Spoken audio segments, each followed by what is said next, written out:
Hola, buenas tardes. Bienvenidos y bienvenidas todos a Corner, el Festival de Fútbol y Cultura de la Real Sociedad, donde hoy vamos a hablar con las nuevas voces del fútbol. Nada más y nada menos. Andrea Peláez, Miguel Quintana, Nacho González. ¿Qué tal? ¿Cómo estáis? ¿Qué tal? Muy ¿Qué tal? buenas. Encantada de estar aquí. Imagino que conoceréis a nuestros invitados. Andrea Peláez trabaja en la cadena COPE, en Tiempo de Juego. También la hemos visto en relevo en YouTube con Quiero ser como, una de las pioneras en la información del fútbol femenino. Miguel Quintana, lo conocimos en Ecos del Balón, después pasó a YouTube, ahora trabaja en Radio Marca, tiene un programa diario, también en DAZN, ha escrito un libro, Diario de un periodista deportivo, y algunas cosas que me dejo. Sigue en YouTube con Los Pizarritas. Bienvenido, Miguel. Bien hallado. Y a Nacho también ha hecho una trayectoria similar, ahora hablaremos, en la media inglesa, que como su propio nombre indica, pues es una plataforma en la que hablan de fútbol inglés. No engañamos. Trabaja en DAZN, donde presenta varios programas y comenta partidos de la Premier League. Ha escrito un libro de un tema muy comercial, que es un equipo de sexta división inglesa. Y aún así, pues resulta muy interesante para el lector. Y bueno, a mí me gusta empezar siempre por el origen, ¿no? Y este oficio vuestro, aunque sois nuevas voces, pues creo que el origen en muchos casos es similar con las antiguas, ¿no? Es una profesión muy vocacional, aunque creo que en el caso de Andrea es un camino particular, ¿no? Tú vienes del deporte. Sí, es te diría casi que la única cosa curiosa de mi carrera es cómo empezó, porque en mi caso no es nada vocacional. Yo vengo del deporte, sí, yo fui piragüista durante muchos años, estuve en un centro de alto rendimiento, fui deportista de alto rendimiento reconocida en el Boletín Oficial del Estado, y cuando eso se iba acabando, cuando ya veía que no tenía mucho recorrido como deportista, pues empecé a darle vueltas a la cabeza y dije, ¿cómo puedo yo seguir unida al deporte y quizá desde otro prisma, desde otro ángulo, seguir en este mundo del deporte, de los deportistas? Y ahí fue cuando, echando las instancias para la universidad, dije, oh, mira, el periodismo, voy a intentar ir por la rama de periodismo deportivo y demás. Y así fue como empecé en esto del periodismo. Y es más, luego en COPE también fue otra carambola, que fue en un BlaBlaCar, Madrid-Zamora, cuando estudiaba en Madrid. Llevaba puesto la cadena COPE y salió ahí la publicidad de apúntate al curso especializado en periodismo deportivo. Yo había acabado la carrera y tenía una mano delante, una detrás, a punto de irme a Zamora porque no tenía cómo quedarme en Madrid. Y así fue como empezó. O sea, lo mío son dos carambolas porque ni vocación ni pasta tenía en aquel momento para pagarme el máster de COPE. Así que fue un poco la suerte. El piragüista en el Duero empezarías. Hombre, allí en Zamora hay mucho piragüista y en el Duero, que tiene un cauce hermoso en Zamora, se rema muy bien. Ander me ha contado antes el origen del nombre de Zamora. O sea, no sé si lo sabes. A ver. No, según Ander, A ver. Zamora se llama Zamora porque Jesús Mari Zamora marcó en 1981. Creo que es así. Igual, puede ser que no, pero Creo es que verdad que está bien tirado. En la primera Liga de la Real, creo que si hubiese marcado Idígoras. Serías Idigorana. Sería guay, la verdad, ¿eh? ¿No? Estaría guay. Un bonito homenaje. Estaría guay. Miguel, ¿tú qué? En mi caso, si el BOE hubiese dicho algo, sería friki, porque a mí siempre me ha encantado el deporte. Yo no tenía ninguna motivación por comunicar de deporte, ni por ser periodista, ni esa curiosidad intrínseca quizás a nuestra profesión, pero me encantaba el deporte. Y a mí me encantaba el deporte en comunidad, que creo que también es algo que reivindica un festival como este. Lo importante que es que un deporte, un club, esté enraizado con su comunidad, que a su vez también hace que la pasión sea comunitaria, no sea individual. A mí me encantaba ver un partido y hablarlo con mis compañeros en clase. No por vocación de comunicar y hablar de ello, sino porque disfrutaba de ello.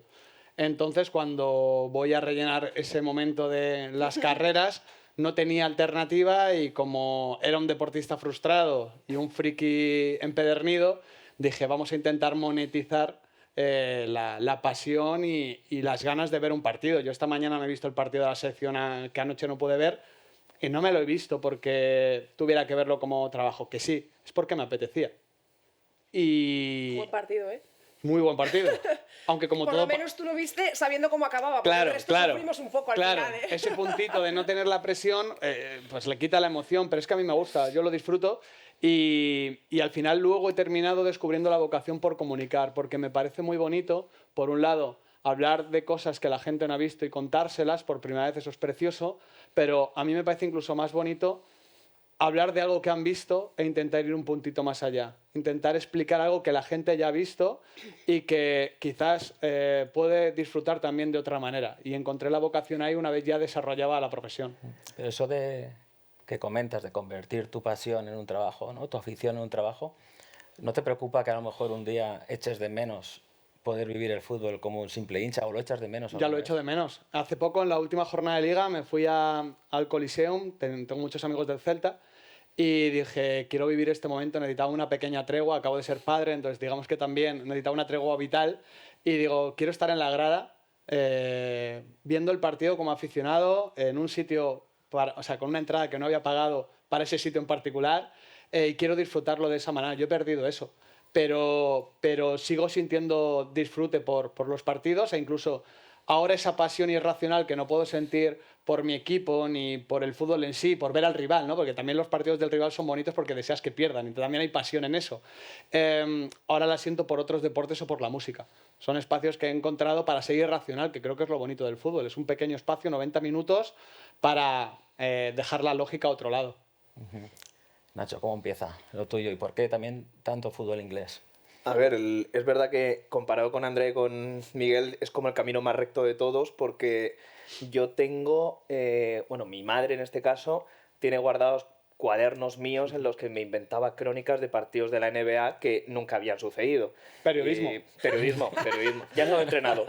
Muchos han hecho carrera así. Grandes reacciones. Entonces es una cosa que realmente siento que durante toda mi vida me ha llamado la atención como la única vía en la que me interesaba enfocar mi vida. Y por un lado me ha ayudado bastante a la hora de no torcer el camino en ningún momento. Tenía muy claro desde que estaba en el instituto, luego prepararme para la selectividad, entrar en la universidad, que quería ir por ahí. Y es cierto que una cosa que sí celebro un poco que haya sido así durante todo el camino es que siempre he sido bastante optimista para luego cómo es la profesión. Siempre había un momento que ibas terminando la carrera y alrededor de ti había un montón de compañeros que decían, bueno, lo que nos espera ahora, tal. Bueno, ya veremos, que seguro que encontraremos la forma. Y aunque sea de esa manera un poco inconsciente, pero ese optimismo inconsciente creo que también me ha ayudado un poco y no habría existido si no tuviera una vocación tan desde el principio tan marcada. En cuanto al fútbol inglés, fue una decisión que tuve que tomar en más o menos cuando terminaba la carrera para enfocarme laboralmente entre la NBA o el fútbol inglés. El fútbol español me llamaba la atención, pero supongo, siempre lo digo, que tiene que tener algo de exótico, una liga extranjera que me llamaba la atención más. Y pues al final creo que tomé la buena decisión, que era la de la conciliación a todos los niveles, de elegir el fútbol inglés antes que los partidos a las 3 de la mañana, como os podéis imaginar. Así que elegí entre los dos. La NBA ya no he vuelto a ver una temporada completa en mucho tiempo, pero en su día le dedicaba mucho tiempo. Y la verdad es que es una cosa que tengo que decir también me ha salido bien. Sois los tres de los años 90, si no me equivoco. Pertenecéis a la primera generación, digamos, que ha crecido como periodistas utilizando no solo los medios tradicionales, sino también pues, nuevos formatos como YouTube y muchos otros. ¿Qué creéis que habéis aportado? Porque a la vez trabajáis en medios tradicionales, ¿no? Que me parece algo muy interesante. ¿Qué creéis que habéis aportado a esos medios que quizá llevan unas dinámicas como muy en compartimentos estancos, ¿no? Durante mucho tiempo? Creo que los nuevos medios te acercan más a la audiencia, te hacen tenerla más presente. Creo que tenerla presente no es solo saber que está ahí, incluso ver lo que dicen, sino que también ellos ayuden a construir el contenido, que sea un intercambio vivo y real de verdad. Pero yo creo, al menos en mi caso, yo no he aportado nada a mi radio. Lo que pasa es que yo soy de una generación diferente y tengo un tono diferente, un lenguaje diferente y unos gustos diferentes, pero como cualquier generación. Yo el conflicto generacional que veo en el periodismo a mí me parece un poco inventado porque es inherente a cualquier cambio generacional en cualquier industria. Esto pasa con la música, pasa con el arte, pasa incluso con las escuelas de entrenadores y creo que pasa con el periodismo. Simplemente he llegado con el tono de mi generación y he aportado eso, pero no creo haber sumado nada diferente a lo que hubiese hecho otra persona de 35 años que tengo ahora. Fíjate, yo en mi caso,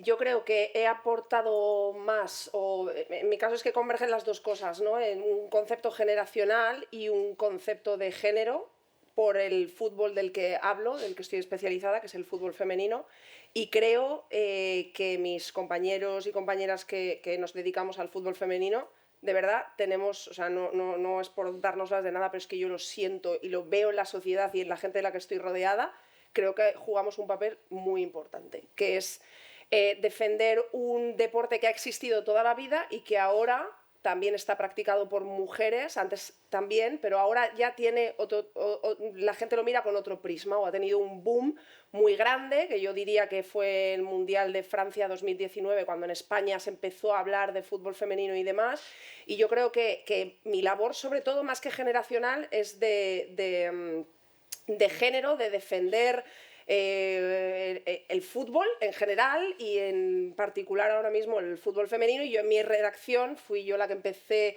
pues, o sea, yo llegué y a mí Paco González a los 2 meses me dijo: oye, Andrea, creo que esto va a explotar, lo del fútbol femenino, aquí no tenemos a nadie especializado, tú acabas de llegar, o sea, no fue una cuestión de tú porque eres mujer vas a tal, porque fui la última en llegar, y me dijo: hazte un podcast, y así nació el podcast que tuve durante varios años, que se llamaba Área Chica.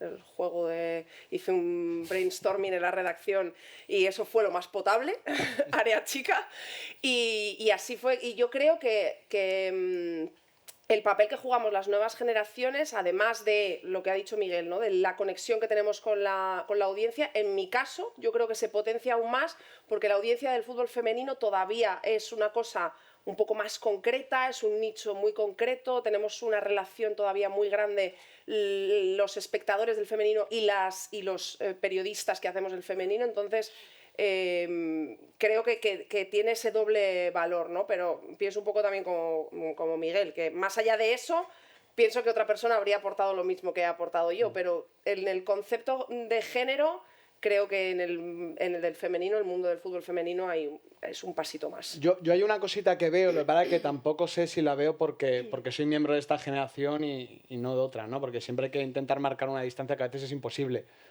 Pero yo siento que la nueva generación tiene una pasión por el deporte o por el fútbol que yo no veo en periodistas, en compañeros de antes. No veo esa pasión por ver el fútbol tienen pasión a veces por el periodismo, por contar historias, por contar noticias. Sí, es verdad que hay más pasión por el periodismo que por el deporte en sí, ¿verdad? Y a mí me llama mucho la atención, muchas veces te estigmatizan por ver partidos que no sean del Madrid y del Barça. Panenquita. Claro. Tú de eso sabes un rato. Claro, a mí particularmente, siempre que me llaman esto, yo digo, yo veo el fútbol español. Claro, si ver el fútbol español es de Panenquita, vale. Y yo le digo, bueno, vamos a hablar. Dime la defensa de la Real Sociedad. ¿Tú crees que alguna vez me han contestado? La defensa de la Real Sociedad, que no estoy hablando ni siquiera del centro del campo del Mirandés. Si juegan al Bivenger, igual. Sí, claro, entonces yo siento que todo se ha centralizado mucho en Madrid y Barça y en el género de la tertulia, porque es muy barato, es muy sencillo, todos tenemos opinión de si es penalti o no y podemos estar 30 minutos hablando de eso, y es muy difícil y muy caro ver a todos los equipos de la liga o ver, en el caso de Nacho, el fútbol inglés, aparte de lo que tenga que ver en otro medio. Y creo que eso solo lo hacemos por pasión, porque económicamente ocupa horas que a mí no me pagan. O sea, yo veo esos partidos en horarios que no son de trabajo y donde hay que ya el reto de conciliar. Eso te quería preguntar, quizá luego, porque has dicho algo que creo que es muy importante, ¿no? Ese concepto de educar a la audiencia, que también ha dicho Andrea, ¿no? Porque al final tenéis una responsabilidad. Si tú generas contenido, Nacho, de crispación, de polémica, de insultos, vas a tener una audiencia crispada, maleducada, y que cuando luego quieres explicar algo que se salga de ahí, pues te va a rechazar, ¿no? Entonces, quizá habéis elegido ese otro camino que quizás sea más largo, pero quizás sea el camino adecuado, ¿no? Sí, a la hora en general, ejercer el periodismo deportivo en concreto, yo creo que el lema tiene que ser un poco, lo hablaba, me acuerdo una vez con compañeros de la media inglesa, que la primera, a lo mejor, definición que nos salía era explicar una realidad compleja. Pero a la hora de usar el verbo explicar, me parecía que tenía un punto un poco condescendiente con la audiencia. Y más que explicar, acabamos llegando a la conclusión de que era comunicar una realidad compleja. Pero es explicar. Yo esto diría, yo te entiendo, pero es que a nosotros, esta gente nos paga por estar más informados de un tema porque ellos tienen su propio trabajo. Entonces, claro que tenemos que explicarlo. Para que tenemos que explicarlo Pero es que eso sin cada vez estar... es más difícil. Claro, pero porque la gente sabe mucho. pero Claro, claro. sin estar en un altar, que eso es otra cosa, ¿no? Porque muchas veces es verdad que el periodista se pone aquí y tiene la posesión de la verdad, pero yo estoy en eso de que hay que educar y hay que explicar porque nos pagan para eso. A mí es que me parece que comunicar incluye esa concepción que mencionas del papel que tenemos nosotros. Lo que sí percibo es que a la hora de nosotros poder entrar un poco en esa manera de contar las cosas, había mucha, no sé si demanda, por decirlo de alguna manera, de hacerlo desde un punto de vista en el que no nos tomamos a nosotros demasiado en serio, sin perder el rigor, porque no perdemos la perspectiva de que estamos hablando de una actividad de ocio, que es el deporte, para todo el mundo que se pone a verlo. Es verdad que luego, pues lo que siempre decimos, que es una cosa muy profunda, que los sentimientos de pertenencia a un club de fútbol es un sentimiento muy importante para el aficionado, pero no deja de ser una actividad de ocio. Y sí siento que a la hora de mezclar ese rigor con un punto de vista un poco más ligero, que no es algo que hayamos inventado nosotros, esto ya existía en la radio durante toda la vida, pero hacerlo además haciendo partícipe iba a decir oyente, pero realmente ya no es ni siquiera audiencia, es una comunidad, porque es una conversación constante la que nos permiten los nuevos medios. Ahí es donde creo que nuestra responsabilidad a la hora de hacerlos partícipes de esa conversación era hacerlo desde un punto de vista de buen rollo, de siempre hacerlo con un ambiente en el que la gente se sienta cómoda, no solo partícipe, sino también cómoda, aunque cuando haya que tratar temas complejos, por supuesto que se hará con no solo el rigor, sino la complicación que ello implique, porque no lo sé, pero en nuestro caso, por ejemplo, pues cuando tocó la Superliga, en la Superliga nos tuvimos que... Era un tema en el que no había ningún problema en posicionarse mientras expusieras todas las aristas del problema.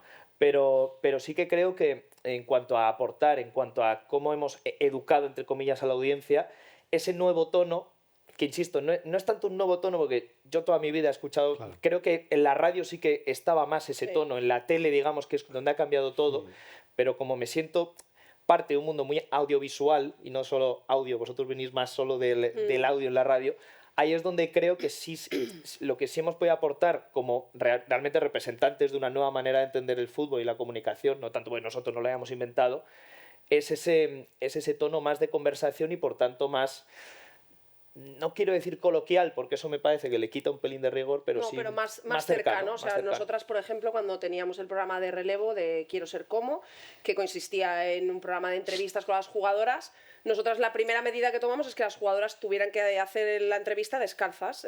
Teníamos una cama para que se subieran en la cama y tal, y tú al principio las veías que las primeras llegaban y se sentaban así y no sé qué tal, y las últimas terminaban, las últimas, la tercera, la cuarta y la quinta ya, aparte de que ya insisto en que en el mundo del fútbol femenino todavía, aunque ya lo estamos perdiendo mucho, es más familiar. Las jugadoras nos veían, en la mayoría de vestuarios veían el programa, entonces llegaban y te decían, sí, ya sé cómo va esto, sí, ya sé qué sección tenéis aquí, no sé qué, y llegaban y tú creabas ahí un ambiente, cuando ellas se sentaban en la cama descalzas con el cojín y no sé qué, un ambiente que tú no puedes crear en una entrevista más formal, digamos. Entonces yo creo que una de las cosas que hemos traído las nuevas generaciones al periodismo es esa forma, o sea, es lo que dice Nacho, no es coloquial, pero es una cosa mucho más directa, mucho más desenfadada. O sea, sigue entiendo lo que dice Miguel, que tenemos que seguir aportando algo más, porque para eso nos pagan y para eso somos expertos en algo, pero a mí me encanta la sensación que yo tengo de cercanía con la gente, de entrar en Twitter y contestar a la gente, o sea, de una más y de tener ese lenguaje mucho más directo, porque creo que vivimos en una sociedad mucho más conectada con todo y que eso también tiene que formar parte de ello. Nosotros, por ejemplo, al final hemos acabado aprendiendo en todos estos años que, y lo hacemos además porque creemos en ello, que ya no solo es irte al nicho del fútbol inglés, sino que en el fútbol inglés son 6 grandes. Ahora podemos ampliarlo a lo mejor a 8, pero hay equipos que no tienen apenas atención en España, que para nosotros es muy difícil a la gente hacerle ver que es interesante ver al Brentford, por poner un ejemplo. Y siempre hemos tenido un poco esa vía de no tomar demasiado en serio, ya no solo a nosotros mismos, sino incluso al propio Brentford, para que luego a la gente le empiece a interesar ese tipo de narrativas. Claro, es un trabajo de muchos años, pero necesitamos también que por el otro lado nos acepten un poco esos códigos a la hora de...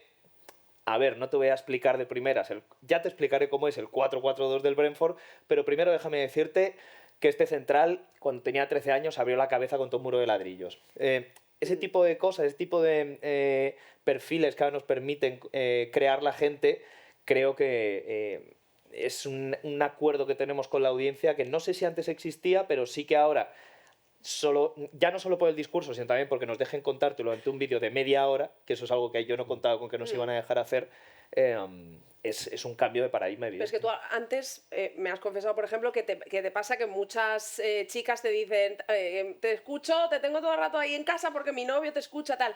Eso mola porque al final te está escuchando una persona que probablemente no tenga ni idea de la Premier, no tenga ni idea casi de fútbol, o no le guste, o no quiera tenerla, o lo que sea, y que te escuches, que me pasa a mí, o sea, que os escucha y mola escucharos, es divertido, y vas aprendiendo, tal, y eso tú no lo consigues si tú te sientas y lo que está viendo tu novio o escuchando tal es el 4-4-2 de no sé qué, dices, chao. Pero mola porque hacéis chistes, porque no sé qué. Entonces, ese lenguaje para mí me parece crucial, o sea, importantísimo.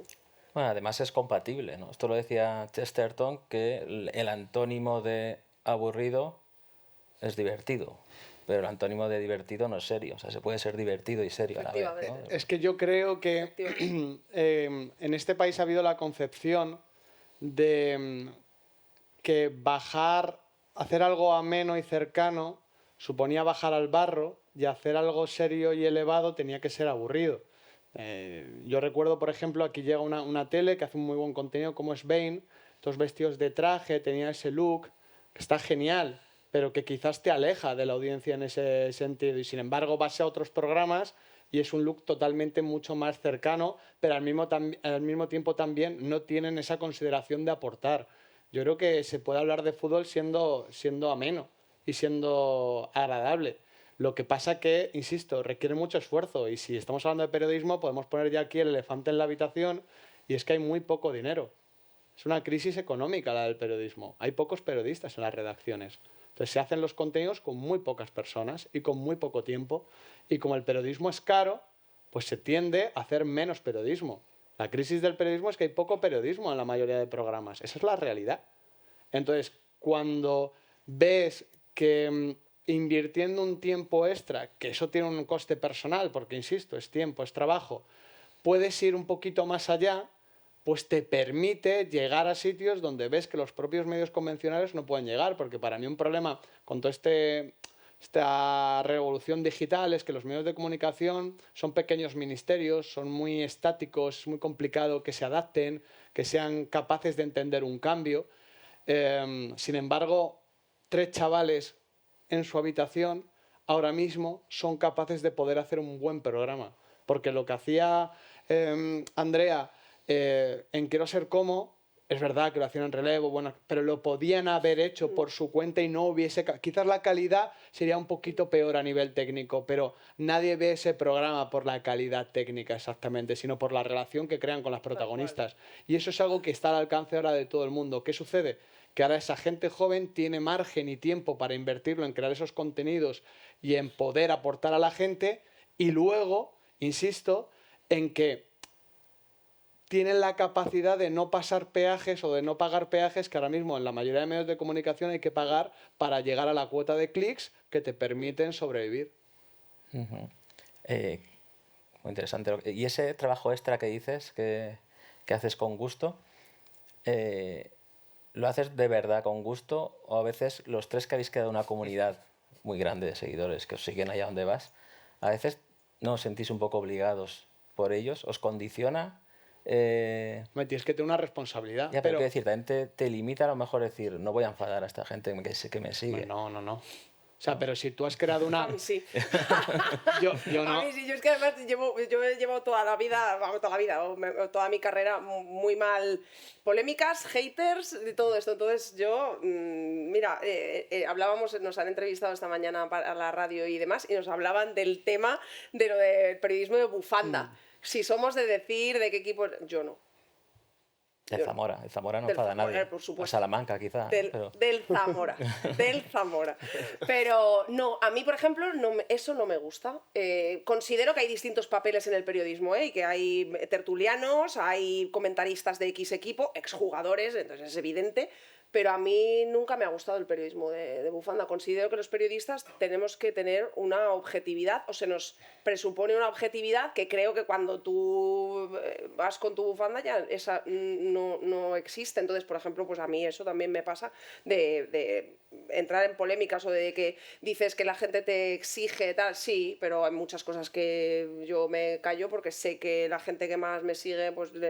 Yo sí, la verdad. Y sé que muchas veces no está bien, pero yo sí lo hago. Os lo digo también porque sois la primera generación de periodistas que desde el inicio ha convivido con redes sociales. Sí. Que eso lo cambia todo. O sea, hay gente mayor que yo incluso que lo ha llevado muy mal eso. Primero porque... Somos un poco esclavos de las redes sociales. Sí, por supuesto. Pero creo que hemos aprendido, lo hablaba antes con Quintana comiendo, que también en cierto modo...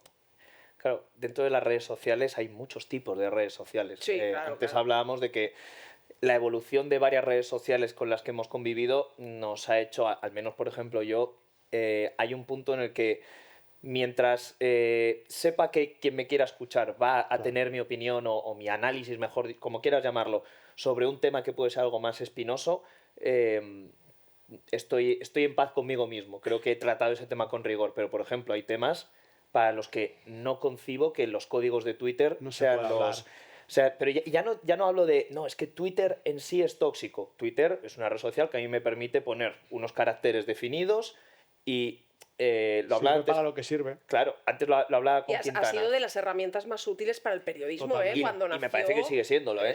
O sea, Sí, lo que pasa es que pero yo siendo. ahora Lo que no hay- la soporto. Pero hay temas complejos que, por ejemplo... Requieren a mí- una profundidad que no te da Exacto, Twitter. Hombre, a mí me claro. ayuda, por ejemplo, mucho el audiovisual. Hay temas complejos que necesito, yo qué sé, el día que salga, la que le caiga, sea cual sea, al Manchester City por sus infracciones en el fair play financiero, yo eso no te lo puedo explicar por Twitter o no podemos debatir por Twitter, porque tengo que empezar por una base que probablemente tenga que ver con el audiovisual para, en unos... ¿Quieres saber lo que opino? Siéntate conmigo 20 minutos a ver el tema, con infografías, escúchame el discurso, pero esto no podemos hablarlo con los códigos de una red social de 250 caracteres.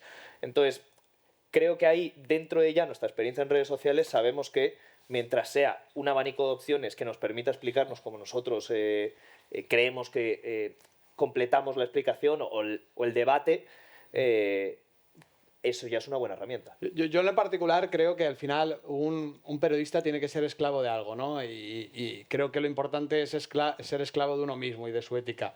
Yo en mi caso particular yo no tengo ningún problema con pisar ningún callo ni meterme en ningún charco, porque si yo me meto en un charco que no me toca en el medio de comunicación en el que estoy y me echan, yo me voy a YouTube y vivo igual de bien o mejor. Claro.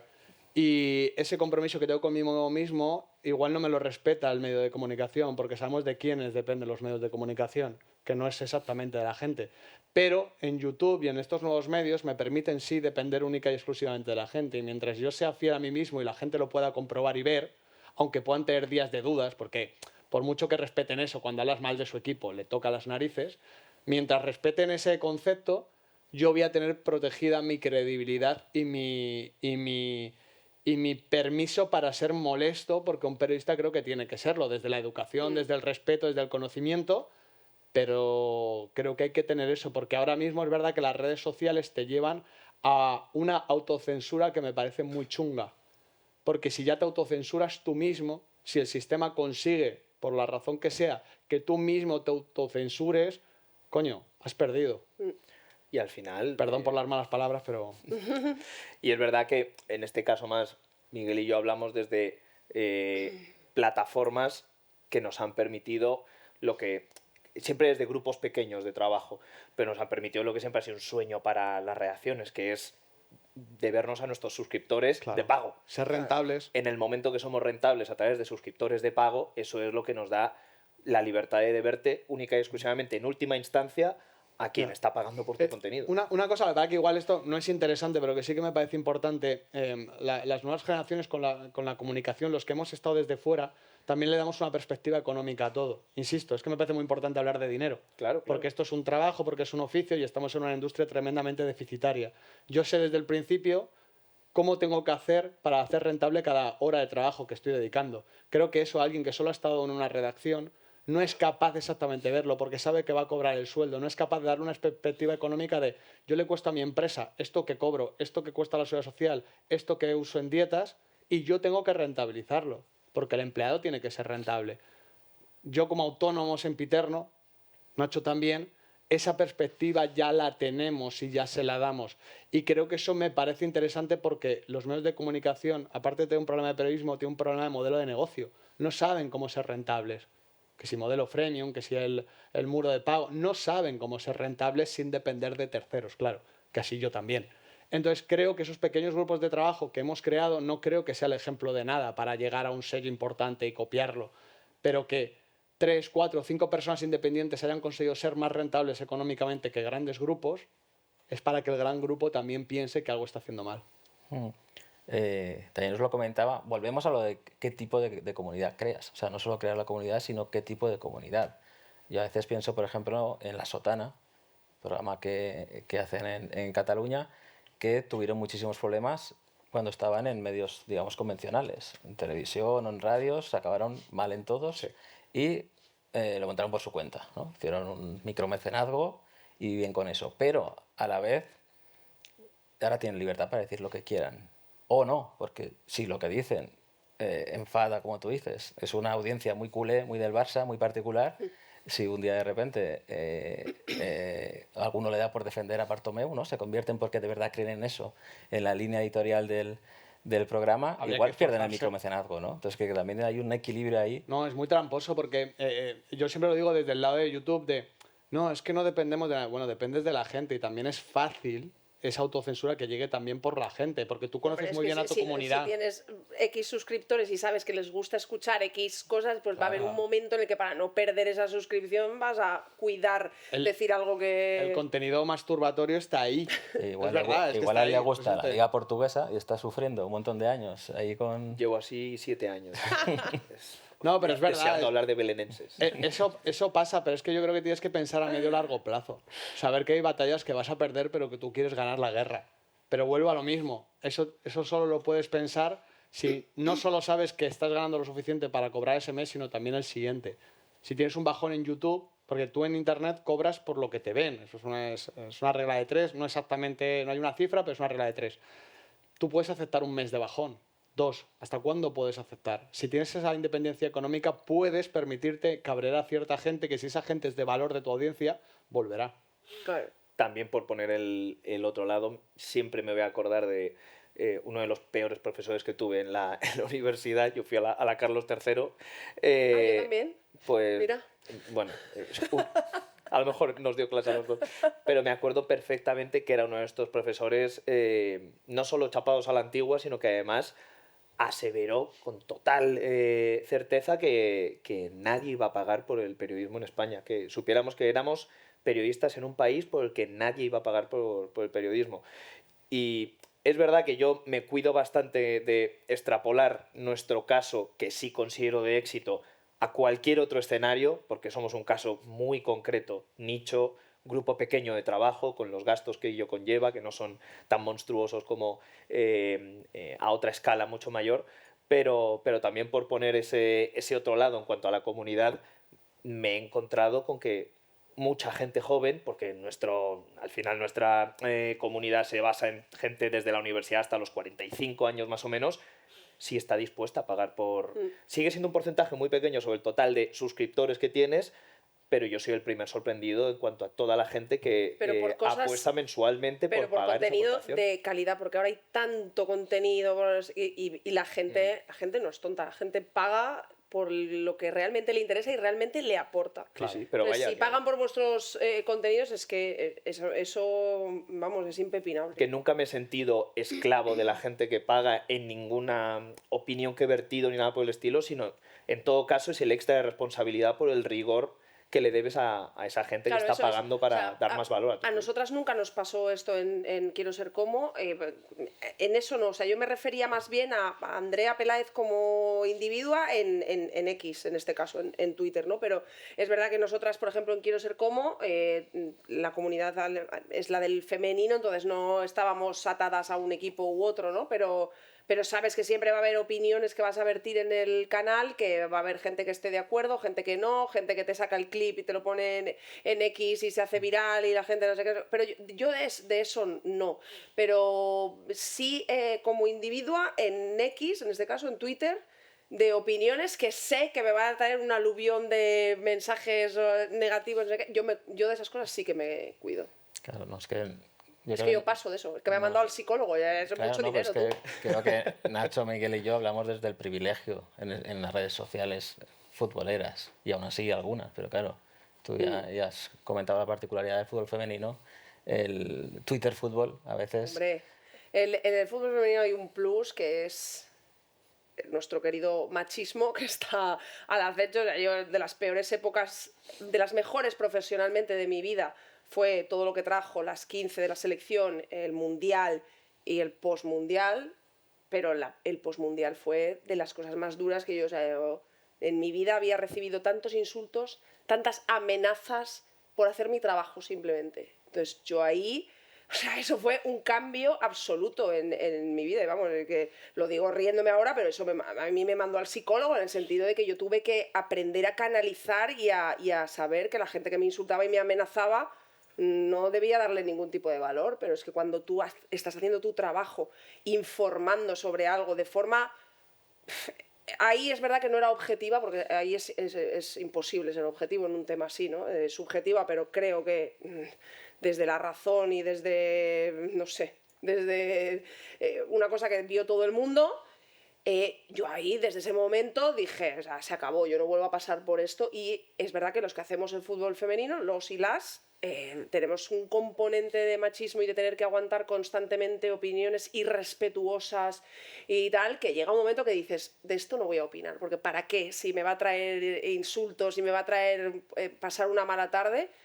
Yo creo que ese es un componente que no tiene el fútbol, o sea, tiene el fútbol masculino, porque al final es el mayor escaparate del mundo, y tú si hablas de Jude Bellingham o hablas de Lamine Yamal, va a haber detractores y tal, pero el femenino tiene un plus ahí muy complicado y que yo, que soy pesimista por naturaleza, creo que nos va a durar siempre. Yo no veo que la sociedad vaya hacia un punto en el que si te gusta el femenino lo veas y si no, no lo veas y te calles. No, vas a tener que insultarlas siempre. Eso os quería preguntar, porque como veis el presente está quedando bastante claro, pero ¿cómo veis el futuro? ¿Hacia dónde vamos? ¿Y dónde os veis vosotros en 10 años por ahí? Yo siempre digo que al final iremos donde esté la gente. Estamos en las redes sociales también porque allí está la gente. El periodista no condiciona nada, lo condiciona la audiencia. Yo ahora mismo estoy en YouTube porque la gente quiere vernos en YouTube. Si de repente aparece otra plataforma o hay otro cambio, ahí estaremos. Yo creo que el periodista moderno tiene que ser multidisciplinar, tiene que ser capaz de hablar en cámara, sonar en radio y poder escribir, pero a partir de ahí la audiencia, y por qué no decirlo, un friki en Palo Alto o en Corea del Sur decidirán dónde iremos, porque la audiencia no marca nada. Yo creo que se ha sido, como siempre, muy presuntuoso cuando se tiró el internet por los suelos, pero esto ya pasó entre el periódico y la radio y la tele. Al final es una cuestión de dinámicas de consumo y hay que entender qué ve la audiencia, cómo ve la audiencia y adaptarnos nosotros a esas dinámicas. Sí, yo es que siento, recogiendo lo que dice Quintana, realmente no sabemos nosotros hacia dónde vamos, pero porque Es no que lo soy vamos... yo soy incapaz de responder a esa pregunta, Claro. la verdad. O sea, La radio estará seguro. Si con el apagón no cayó... Eso seguro. seguro. La radio está siempre. Y mira que hay formas de hacer radio. Ahora hacemos radio televisada. O sea, tú ya puedes ver tiempo de juego, puedes vernos las caras a la vez que lo escuchas, pero la radio va a estar siempre, porque la radio es una cosa absolutamente, vamos.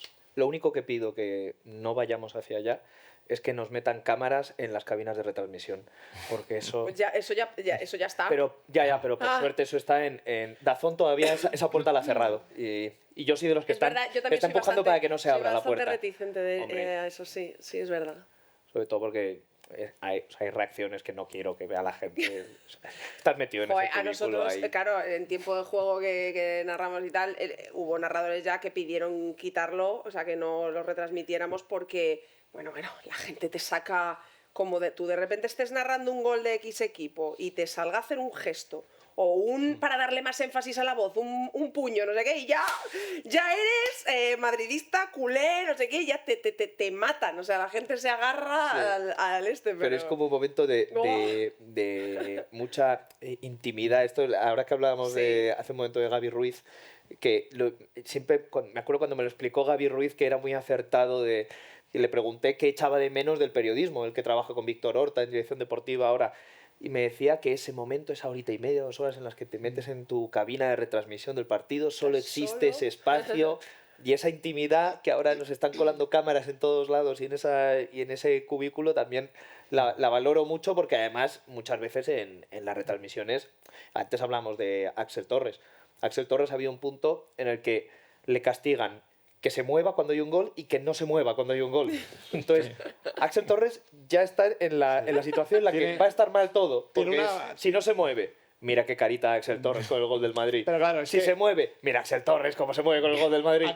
Axel es del Sabadell, pero la gente es incapaz de asumir que Hombre, un tío es del Sabadell. Solo del Sabadell te dicen, no, pero ¿de quién no más? puede asumirlo, no puede asumirlo. Y eso con el Sabadell, pero pasa con incluso equipos importantes en sí, primera. sí, claro. Ya, pero ¿quién te queda mejor? Ya, Hombre, pero una claro. final Madrid-Barça, ¿con quién vas? Sí, claro. Es una forma muy simplista de ver el mundo en el que los medios de comunicación han colaborado fundamentalmente, pero es muy triste. Y tiene Axel Torres una frase que me parece muy cierta y es que los periodistas somos los nuevos árbitros, porque los árbitros, incluso cuando aciertan, se equivocan.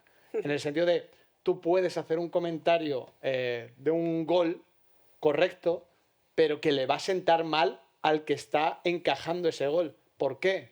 Porque has elogiado más de lo que para su criterio debías elogiar un gol.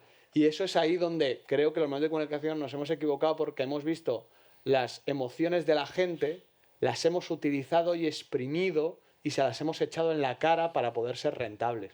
Y ahora se nos viene en contra. Pero al final, o sea, esto también era por recogerlo un poco respecto a lo que decías de hacia dónde vamos y que en el fondo no lo sabemos porque nos lo marcarán plataformas que ahora mismo creo que ni nos imaginamos, existen. que no sabemos qué concepto van a tener, pero sí que lo que espero es que en este tipo de novedades que está habiendo, innovaciones, sobre todo no vayan dirigidas a tomarnos, insisto con lo de antes, demasiado en serio a nosotros, porque...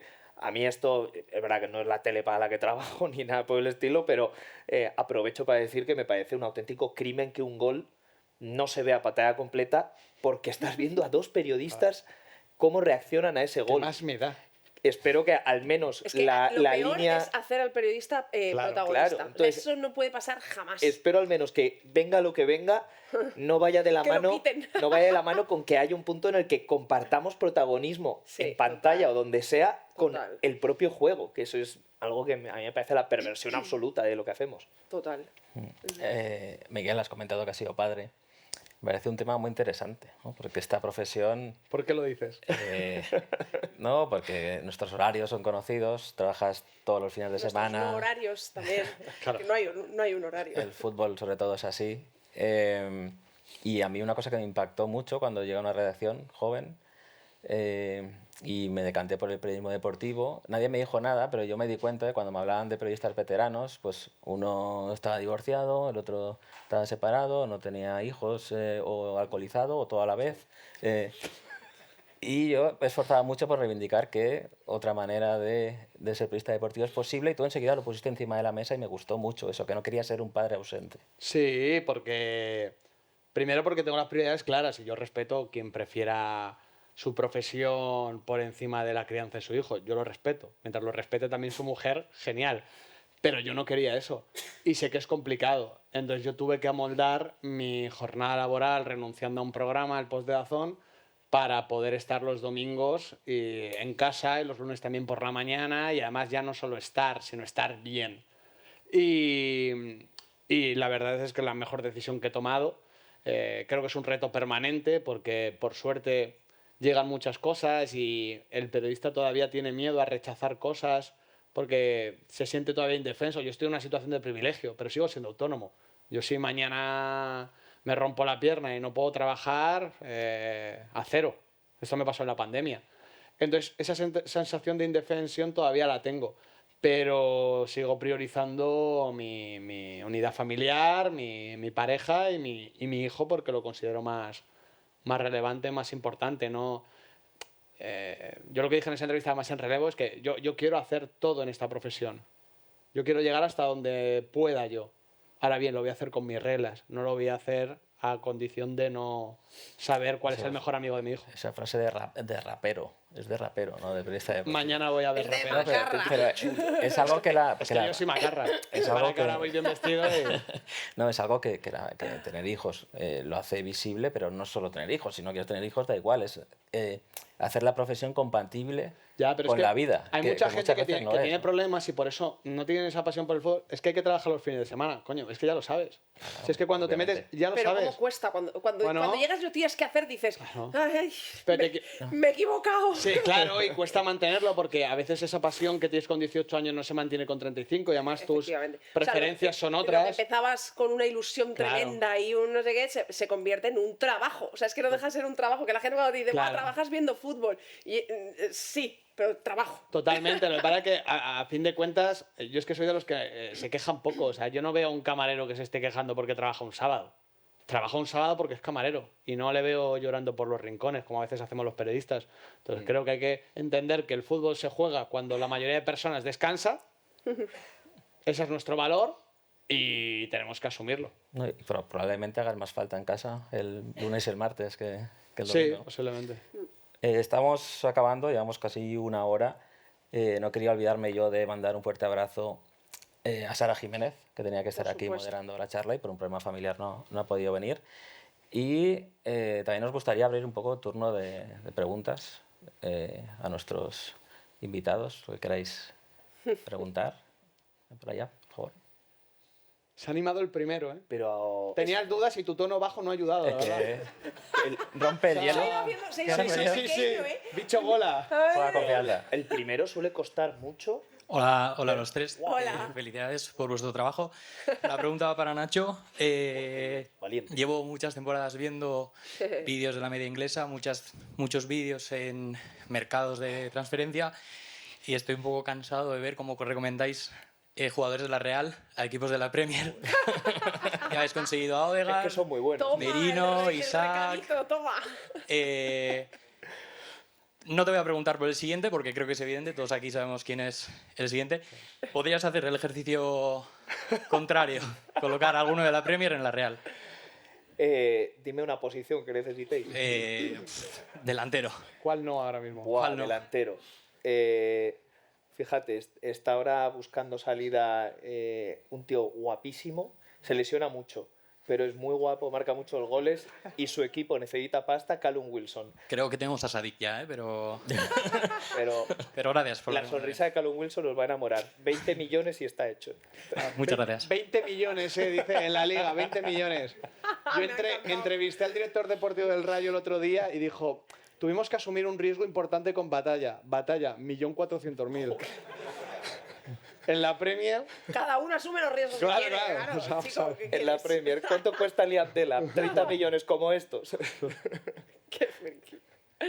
Me ha encantado la pregunta.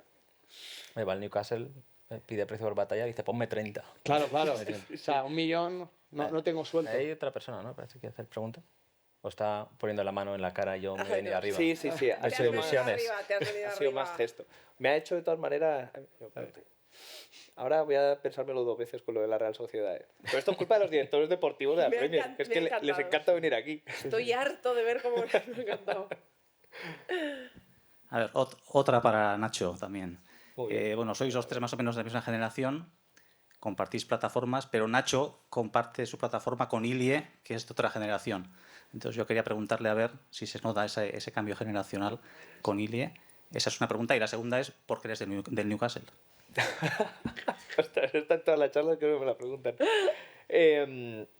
Sí, lo de Ile, desde luego, se nota el cambio generacional.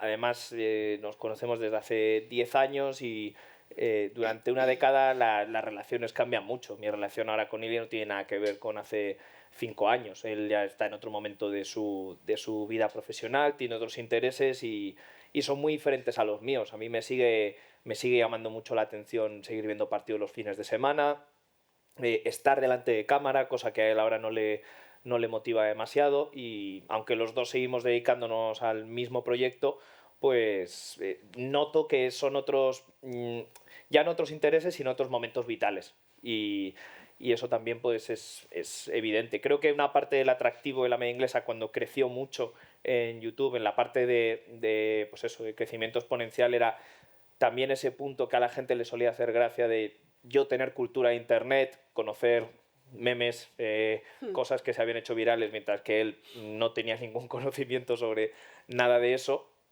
Y ese contraste creo que a la gente le llamó la atención, pero desde que Ile no aparece en cámara, estoy normalmente con Pablo, que Pablo parece incluso que ha nacido en internet, que es como le ha programado una IA, y la gente sigue entreteniéndose. Entonces, bueno, creo que ya una vez que se ha creado esa marca, no ha dependido toda la marca, digamos, de ese contraste generacional, pero sí te respondería por ahí, por ese contraste un poco de intereses a la hora de él tener 50 años, yo 30.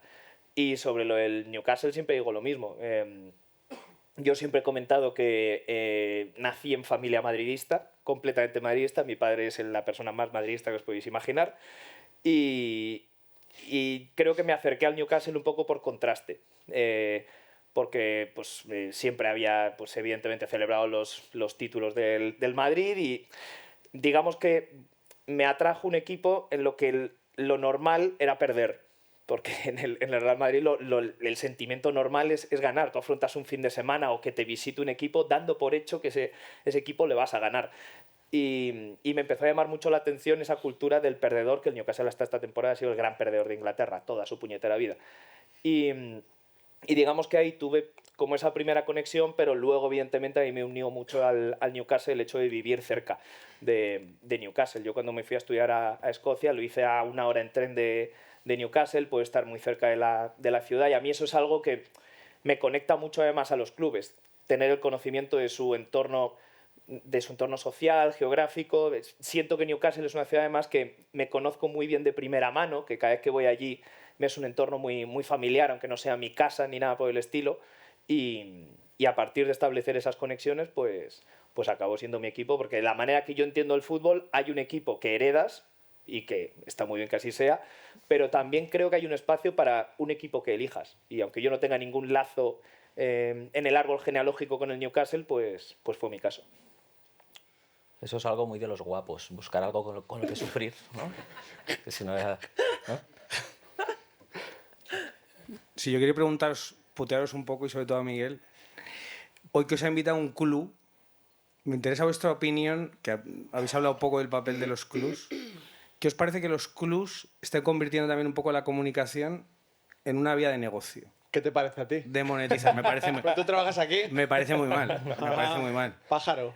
Pero, ¿qué os parece que, no sé, que una vía de comunicación de los clubs sea ya el monetizar su YouTube y eso esté por delante de otras vías de negocio que pueda hacer el club, y que la comunicación, lo específico de lo que estamos hablando un poco hoy, poco eso sea que asumamos ese paso Sí. como una cosa obligatoria. ¿Eh? A mí lo que me preocupa es que lo asuma la audiencia hasta el punto de que a veces prefiere la comunicación Efectivamente. corporativa al periodista. Efectivamente. Porque como hemos creado un clima de rivalidad permanente, de enemigos, parece que solo te puedes creer lo que dice tu club, cuando tu club también te miente. Es la realidad. El periodista a veces también lo hace, pero el periodista no tiene por qué ofrecer la mejor cara del club, cosa que el club sí. A mí me hace mucha gracia cuando se dan ejemplos de documentales, como grandes ejemplos de periodismo cuando son comunicación corporativa. Son documentales donde el propio futbolista interviene. Eso no es un documental, eso es un anuncio, es un spot. Entonces yo entiendo la vía publicitaria, yo entiendo la vía económica, entiendo la vía comunicativa, pero creo que el aficionado o la afición tendría que ser más reivindicativo y exigir muchas veces que sus entrenadores, sus presidentes y sus jugadores hablen, porque luego esos presidentes, entrenadores y jugadores dicen que trabajan para su gente. Y para trabajar para su gente tienen que hablar en las buenas y en las malas. Pero eso es algo que ahora mismo ningún club hace. Y que implica una responsabilidad por parte del aficionado. Hay un punto que nosotros ya no llegamos más Y allá. es que una cosa que nosotros hemos perdido, fíjate que por ser nueva generación tenemos muchas cosas a favor, pero una cosa que hemos perdido es el cierre hermético de los futbolistas y de los clubes hacia nosotros. Ya nacimos así. En la redacción yo, pues con Manolo, con Juanma, con Paco y tal, te hablan de cosas, con Antoñito Ruiz, de que ahora mismo son impensables, de ir a un entrenamiento y estar con ellos, hablar con ellos. Ahora mismo es un cierre y es una cosa, y yo creo, lo que dice Miguel, de verdad, que al aficionado de los clubes, al que es muy del Real Madrid, prefiere que sus jugadores hablen en Real Madrid Televisión, porque es baño y masaje, o sea, es pues la propaganda del club, no es un periodista preguntándole por algo que le haga sentir incómodo, que eso es para los que estamos los periodistas, para incomodar. Entonces yo estoy muy a favor de que los clubes tengan sus medios de comunicación, por supuesto, pero de lo que no estoy a favor es de que eso se sustituya con los medios de comunicación convencionales, bueno, convencionales y nuevos, o sea, por los periodistas que realmente van a sacar un lado del jugador o del presidente o del entrenador tal, que yo creo que la afición merece ver. Hay algo muy, Tiene que ver. muy peligroso. Yo veo ruedas de prensa y cuando alguien hace una pregunta, entre comillas, que no toca, veo reacciones de aficionados de decir que hay que echar al medio Bueno, de claro. la rueda de prensa. Claro. Y yo creo que eso resume que estamos en la época, y esto ya no es de periodismo deportivo, que el deporte y el periodismo deportivo, bueno, es entretenimiento, pero estamos en un momento vital como sociedad, mundo, donde el periodismo es más importante que nunca y la gente quiere menos periodismo que siempre. Y eso me parece muy preocupante y muy peligroso, porque la gente no quiere que le cuenten algo que destruya su realidad o el marco Lo que que no se ha quiere creado. escuchar. No quiere escuchar que su partido político ha hecho algo que no toca, quiere que diga lo que también ha hecho el otro, y esto lo mismo con el fútbol. Y bueno, en el fútbol, oye, pues al final, oye, es una rivalidad, tal, bien, ok, pero es una verdadera pena y la reacción de mucha gente a esas cosas a mí me parece un pequeño drama. Sí, estoy de acuerdo. Vale, otra preguntita. Estoy ahora en un proceso de escribir un libro y me interesa, Anims. me interesa saber su opinión. Bueno, primero, ¿por qué han decidido escribirlo? Y segundo, ¿qué consejo pueden tener para una persona que está intentando escribir su primer libro, ¿no? Basado en su experiencia? Y igual para Andrea, saber si tú también te lo has planteado, sería interesante saberlo. Yo Andrea, tú primero. Yo no, la tengo muy fácil esta. Yo no me he planteado nunca escribir un libro, ni creo que lo haga nunca, porque me parece una cosa complicadísima. Y escribir un buen libro, aún más. Y yo tendría pavor a escribir un libro y que no lo comprara ni mi madre. O sea, y para mí el miedo, a mí como me mueve el miedo en la vida, yo no me lo he planteado nunca. Me parece una cosa de verdad. O sea, de las cosas que más respeto es que alguien escriba un libro. Estos dos lo han hecho, yo no, yo creo que no me voy a atrever. Y tú lo estás haciendo, o sea que todos mis respetos. Y ahora que te den los consejos ellos. Buf, es que consejos... a mí lo que más lo que más he insistido con el libro es, aunque parezca un poco de cara a la galería, pero es los sacrificios que ha hecho mi entorno en general y mi novia en concreto. Entonces, el consejo es que te asegures de tener un entorno que va a entender lo que implica el libro, porque creo que no hice, pues a lo mejor un 70% del libro, a lo mejor un poco menos, pero se lo comió mi tiempo libre. Y también en mi entorno meto a mis compañeros que me cubrieron horas para sacar adelante el libro y demás, pero creo que un consejo es antes de plantearte una tarea que es tan grande y tan tediosa a veces, tienes que asegurarte de que estás en una situación como para que en los momentos en los que no encaja nada hacer un libro, ahí te pongas a escribirlo. Y eso pues se lleva parte de tu tiempo personal, implica sacrificios ya no tuyos, que digamos que los asumes con naturalidad, sino de los que te rodean. Y eso a mí siempre lo he valorado mucho. Porque si no es por ese entorno, el libro habría sido imposible que saliera. Que nosotros no somos escritores profesionales porque hemos escrito cuando hemos sentido que teníamos una historia y la necesidad de volcarla. Pero el curro del día a día sigue siendo el mismo. Claro, claro. Yo tenía los viernes libres y los aprovechaba para escribir, pero así consejo, el único que te diría es que hay un momento en el que tienes que entender que ya no puedes mejorar lo escrito, que a mí es lo que me genera un estrés brutal. La radio es preciosa porque es efímera y aunque tengas mismamente un problema de concordancia de género y número, que es una barbaridad, pero que a veces pasa cuando hablas muy rápido, a mí me pasa a menudo, cuando escribes no, cuando escribes siempre piensas que puedes mejorar algo y eso te genera un estrés que hay que saber lidiar con ello para entender que hay veces que ya no se puede mejorar más. Y hubo un momento además porque Quintana y yo además hubo momentos que lo estábamos escribiendo a la vez y ahí teníamos alguna vez conversaciones de WhatsApp que iban ya por el camino de, oye, ¿tú también sientes que estás escribiendo una auténtica mierda? Sí. En efecto. Iban ya por el camino de la desesperación. No, claro. Sí.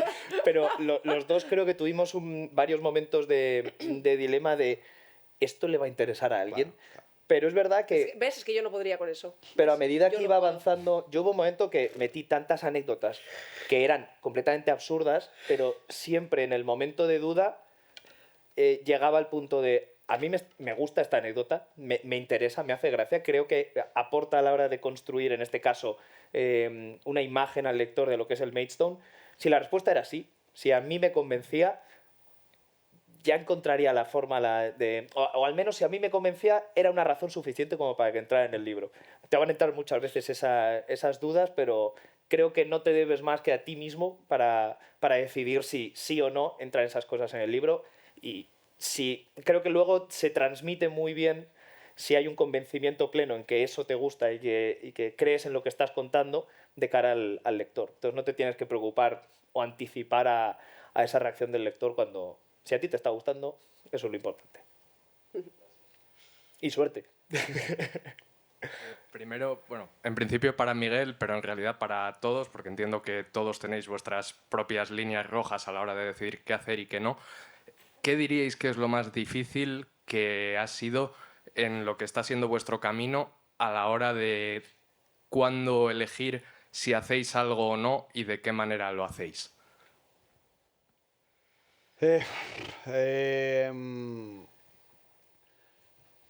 Hay momentos donde tienes que entender que tienes que tratar cosas que no te apetece tratar.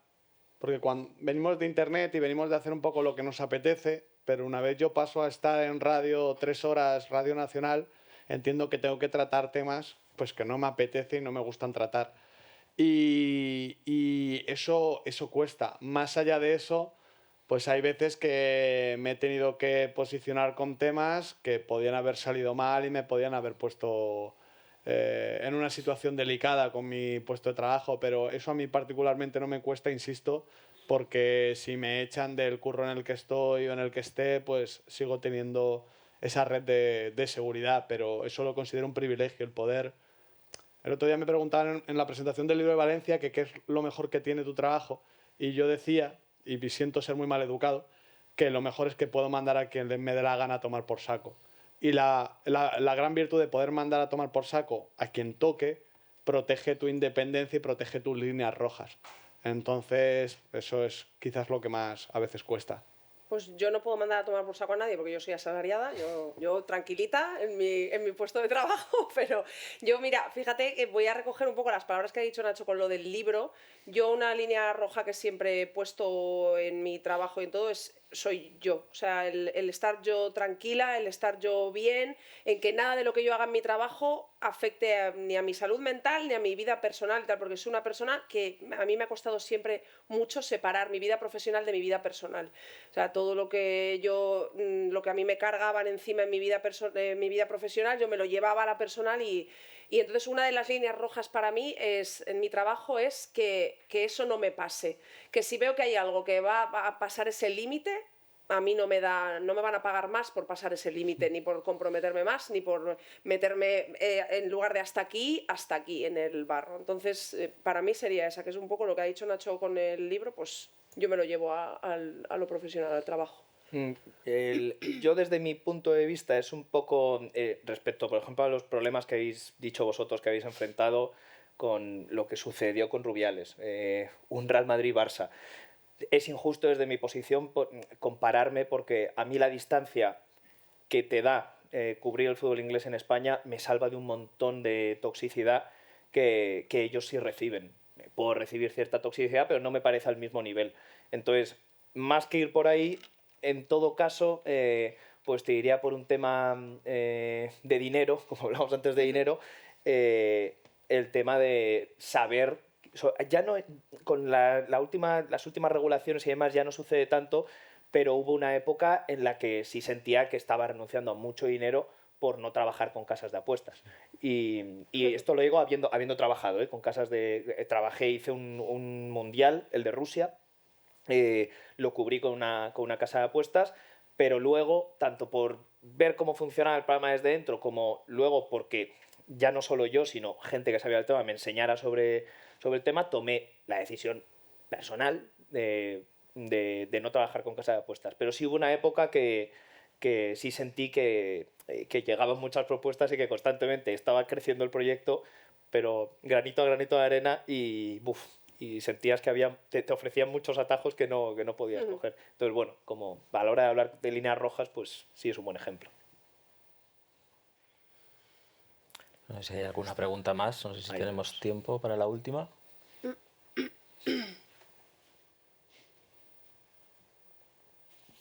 Gracias. Yo a los tres o a quien se sienta más identificado con la pregunta. Un poco al hilo del tema que estamos hablando hoy, de las nuevas voces del fútbol y dentro de un sector, digamos, con mucha similitud con el fútbol y con, digamos, un sector muy maduro, muy agresivo, con gente muy empoderada. Si ese acercamiento, ese camino a la élite periodística que habéis tenido, si habéis notado que se os ha podido ser injusto con vosotros o que hay gente detrás de las cámaras que vemos el público que hace mucha fuerza para que gente con ideas disruptivas o con otra mirada de género o con una versión nueva tenga la facilidad o dificultad para poder llegar a hacer su trabajo. Esta es buena, ¿eh? A ver, yo es que cuando llegué a la radio yo ya llegué para presentar, igual que en la tele, entonces yo nunca me he chupado redacción y nunca me he chupado esos problemas. Creo que lo que falta muchas veces en el sector es valentía para tomar según qué decisiones que son arriesgadas, y muchas veces es más fácil llamar al que lleva ya 20 años en la industria que al que está empezando y tiene una propuesta nueva, pero conmigo tomaron esa decisión. Creo que están contentos y si no me siguen pagando, así que problema suyo. Y entiendo que eso sí que es verdad que mi llegada en lo particular supuso un poco una reacción de un periodismo más veterano, que veían que llegaba un youtuber. Yo no era youtuber, yo era periodista en YouTube, que no es lo mismo, igual que no soy escritor por haber escrito un libro. Entonces supuso una reacción, y yo sé y soy consciente que en muchas redacciones y en la mía misma pues hay gente que aprieta el puñito. Pero bueno, su problema. Yo no he tenido, o sea, no hasta el punto de que no quisieran que yo, pero yo, por ejemplo, o sea, ya os he contado que fue Paco el que me animó a empezar con esto del femenino y demás, pero yo he tenido que hacer un trabajo educacional de mis compañeros brutal, ¿eh? Brutal. Y estoy rodeada en mi vida personal y profesional de muchos tipos de hombres y de mujeres. Pero no trabas para llegar a tal, pero sí tener que pelear el doble para decir, oye, compradme esto, que esto es importante, que hay que contarlo, que la gente tiene que saber que las jugadoras esto, que las jugadoras tal, lo que, por ejemplo, me voy al tema este de las 15 o de Rubiales y demás. Jolín, eso fue un desgaste de intentar explicarle a la gente que no lo entendía o no lo quería entender lo que estaba pasando y el prisma de ellas, de las futbolistas y demás, muy grande. Entonces, no trabas como tal de que no quieran que llegues hasta aquí, pero en mi caso, mucho desgaste para hacerle a hombres y a mujeres que no han nacido ni han crecido con el fútbol femenino, decirles, oye, esto hay que respetarlo, esto es importante, esto tiene que llegar también a la gente. Pues en ese aspecto sí. Yo, claro, estoy un poco más en el lado de Miguel en cuanto a que cuando dimos el salto a los grandes medios, como en mi caso fue DAZN, en el tuyo fue antes Marca, digamos que ya la apuesta se basaba en lo que ya habíamos conseguido en otras plataformas. Entonces era una apuesta un poco más, entre comillas, sobre seguro. Por dar también ese lado un poco más optimista, también es cierto que yo, por ejemplo, en el caso de DAZN, muchas veces me han preguntado si alguna vez me han puesto alguna línea roja en cuanto a qué decide una retransmisión. Y me preguntan, de hecho, oye, ¿te han hecho alguna vez alguna bronca por esto que has hecho tal? Y a mí nunca nadie me ha dicho nada, y no es de cara a la galería, te lo digo porque no tendría por qué si no sacar el tema. Es un mundo por dentro mucho menos conspiranoico de lo que la gente cree. Decir que o sea, yo creo que la gente que nos ve y nos escucha piensa que tenemos muchísimas más líneas rojas por trabajar donde trabajamos. Y que te llama un presidente, te llama otro... Ninguna. No. Fíjate que yo he cubierto, vamos, en mi caso. Solo me tocó un partido de Liga en el Bernabéu. Yo he hecho 2 partidos de Liga en DAZN, un Valladolid-Cádiz y un Real Madrid-Cádiz. Y en el Real Madrid-Cádiz es el día... Muy del Cádiz, sí, por tu parte. Sí, ya. No les traje suerte, como puedes ver. Pero nos tocó en el postpartido entrevistar en ese momento, teníamos que entrevistar a Rodrigo. Y había sido el día que Rodrigo había tenido la agresión de Fali y demás. Y entonces yo le pregunté por el incidente con Fali. Y entonces él me corrigió diciendo, no ha sido un incidente, ha sido una agresión. Claro, es en ese momento en directo la palabra que me había salido. Abrí luego en Twitter y a raíz de esto tenía como a 3 personas diferentes diciendo, esto te lo ha dicho Tebas por el pinganillo, ¿eh? Y digo, joder, macho, si tú supieras que esto se reduce a que simplemente es la palabra que se me ha ocurrido en ese momento. Total. Entonces, bueno, es un buen ejemplo. Bueno, al final el incidente lo tuviste tú. Esto es así. A Rodrigo la palabra incidente no le gustó. Lo respeto porque también se llevó un buen golpe. Bueno, la última. Venga, va. Hola. Kaixo Gitorri, a los 3. Bueno, habéis hablado, entre otras cosas, un poco de la relación con los oyentes, con los miembros de vuestras comunidades o de vuestros canales, de la comunicación corporativa. Y me gustaría saber un poco, en cambio, y vuestra relación con los futbolistas. ¿Cómo ha sido? ¿No? Al hilo un poco de lo que comentaba Andrea antes, pues en las redacciones lo que se decía o se comentaba, cómo era la experiencia en otros años y vuestra experiencia y relación con los futbolistas. A ver, no sé, alguna experiencia, anécdota, sorpresa positiva, alguna negativa, a ver si os mojáis un poco. Yo en esto tengo mucha suerte porque al hacer el femenino y verlo crecer he tenido y tengo mucha y muy buena relación con muchas jugadoras, a las que ahora mismo son estrellas y son campeonas del mundo y de la Nations y demás. Entonces yo en esto, en el masculino, cero patatero. Hice durante unos meses el Atlético de Madrid en la radio y yo iba a los entrenamientos, pero tú allí ni los veías, ni cero relación.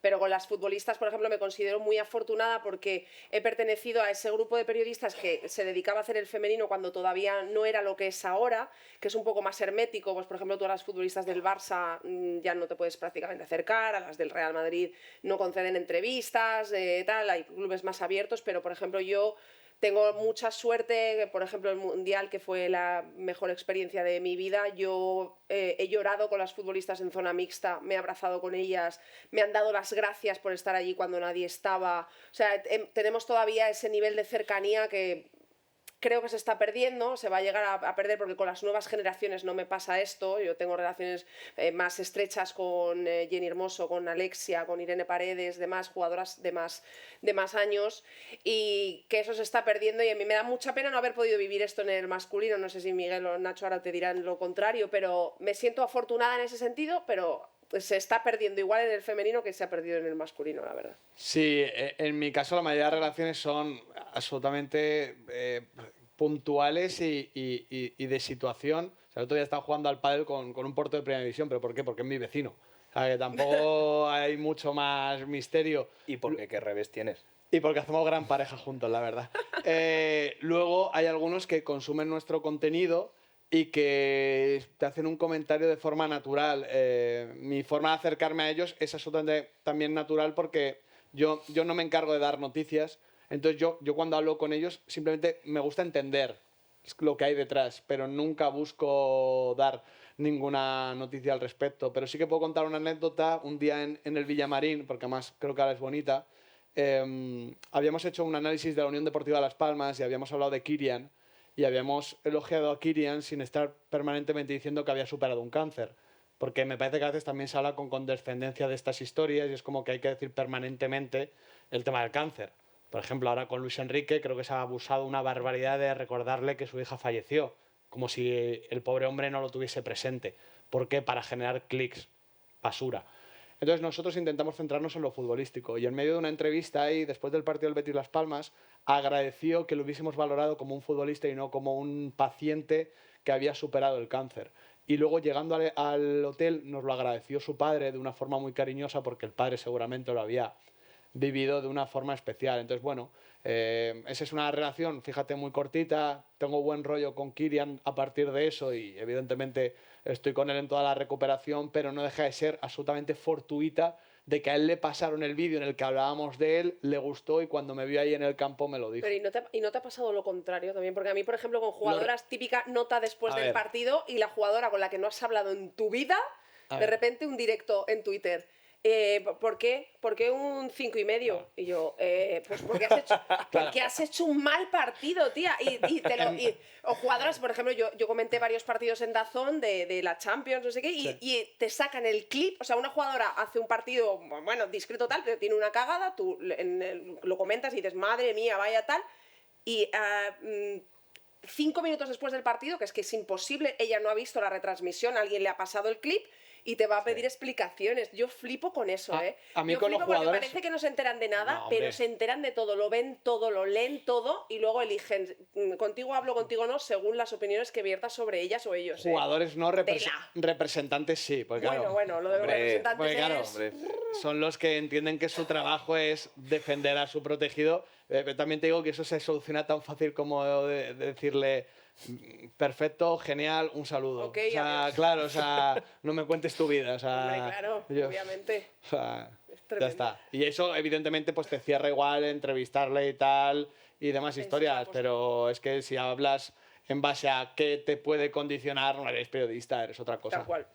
Pero es verdad que en cuanto a la relación con los jugadores, una cosa, sí que percibo que hay muchos jugadores que una vez, y les entiendo perfectamente, a mí también me pasa en cuanto a consumir cosas de fútbol fuera ya de mi horario laboral, entiendo que muchos, en el caso por ejemplo pues es más fácil a lo mejor que a vosotros reconozcan en cuanto al poner la radio de camino al entrenamiento, al salir o simplemente a lo mejor cogen el coche, pero... es curioso la relación que tenemos con los futbolistas que consumen nuestro contenido, en mi caso, por ejemplo, en YouTube, porque es una interacción que parte desde un punto de vista como de parte de la comunidad, ¿sabes? No es simplemente, me han pasado tu vídeo, tal...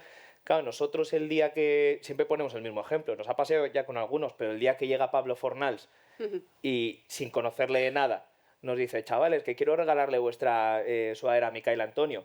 Y aquello deriva en que Micael Antonio nos quiere demandar y matar y es Pablo Fornals el que dice, Miki, no arruines a estos chavales, por favor.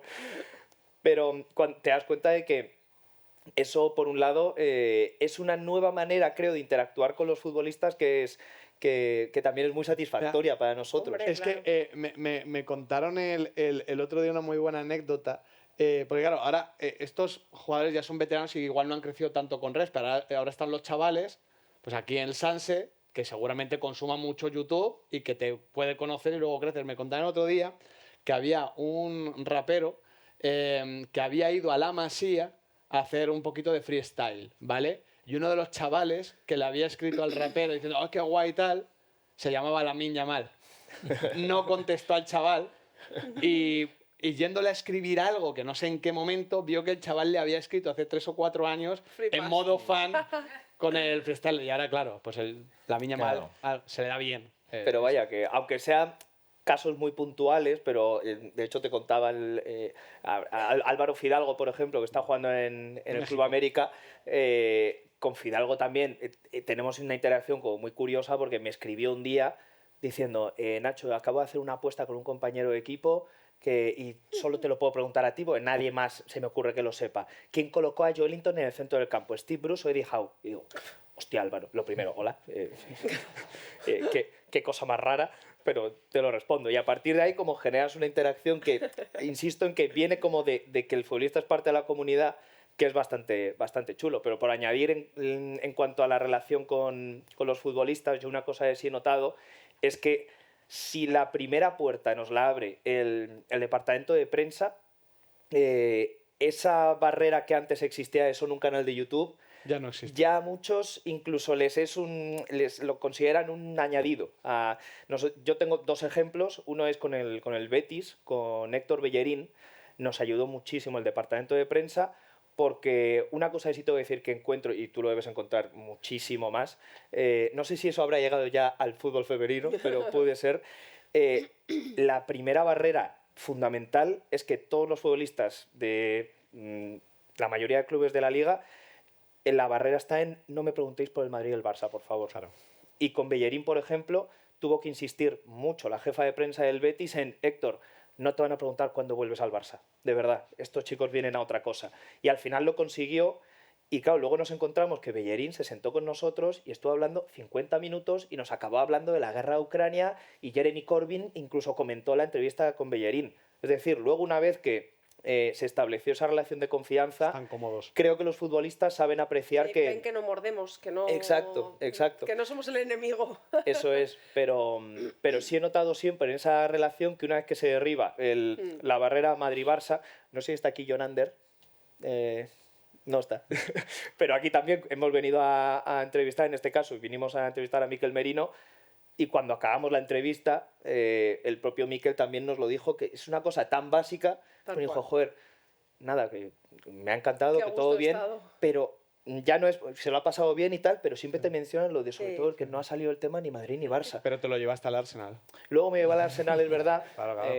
Ya había hecho la mili... Madrid-Barça no, pero Arsenal Había hecho la mili en el Newcastle, pero sí que es una cosa que me sigue llamando la atención lo espantados que salen de ese tema. Por eso, por ejemplo, que se hizo muy viral, conociendo a Fornals, no me sorprendió lo beligerante un poco que fue con aquella respuesta cuando le preguntaron por Mbappé. El tío estaba ahí puteado porque acaba de perder contra el Madrid. ¿Qué me cuentas? Bueno, ¿qué quieres? Te hablo si quieres del Betis o de lo mío, pero ¿qué quieres que te diga? ¿Mbappé es muy buen futbolista? Pues sí, es muy buen futbolista. Pero sí que noto todavía en esa relación que el hartazgo de hablar de Madrid y Barça les sigue arrastrando, y a nosotros en ese caso nos viene bien porque nos abre puertas cuando les aseguran que no va a ir por ahí la entrevista. También estamos muy a gusto aquí, pero nos van a echar, me parece. Andrea, muchas gracias. Gracias. Miguel, Nacho, qué tribunero eres, Miguel, con los calcetines de la Total, Real Sociedad. Yo también me he fijado, he dicho, pero bueno. Tribunero. Pero se ha viene lo notado mejor. el primer punto. No os vayáis aún, que tengo regalos. Hemos venido por los regalos, Tengo regalos. Ah, sí, pero yo no lo sabía. Andrea, Gracias. Andrea, Nacho, Miguel. Qué guay. Os van a hacer como luego con Podéis los árbitros. Os van a besar hacer el una escudo. foto Guau, Bueno. qué guau,